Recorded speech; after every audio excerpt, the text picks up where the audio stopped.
In today's video, I'm going to teach you how to add text overlay in Shotcut.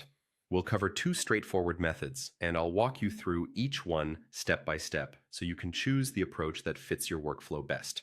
Let's start with the first method, which uses a filter. With your video clip selected on the timeline, go to the Filters panel and click the plus icon. In the search bar, type text, and you'll see two options: text rich and text simple. If you're just getting started, I recommend text simple because it's lightweight and easy to work with. Double-click text simple to add it as a filter to your clip. You'll notice a default timecode appears in the preview. That's just a placeholder. Click inside the text box, delete the timecode, and type your own text, something like test if you're experimenting. Once your text is in, you can drag it directly in the preview window to reposition it anywhere on the screen. This method is great when you want the text tied to the clip itself, and it's quick to add and adjust without leaving your current edit. Now let's move to the second method, which is even faster once you get the hang of it.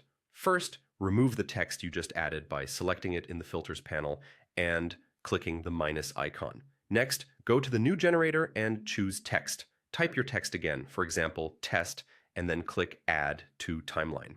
The text appears right away and is added as its own clip. This gives you a lot of flexibility because you can select that text clip and treat it like any other piece of media. With it selected, you can freely reposition the text in the preview, resize it to make it more prominent or subtle, change the font style to match your project's look, adjust the thickness for readability, and choose a color that stands out against your footage.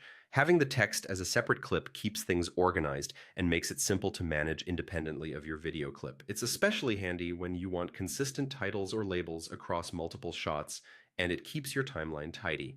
And that's it. You've just learned two effective ways to add a text overlay in Shotcut, one with a filter applied to your clip, and one using the text generator as its own clip on the timeline. Thanks for watching. If this tutorial helped you, consider liking the video, subscribing to the channel, and I'll see you in the next tutorial.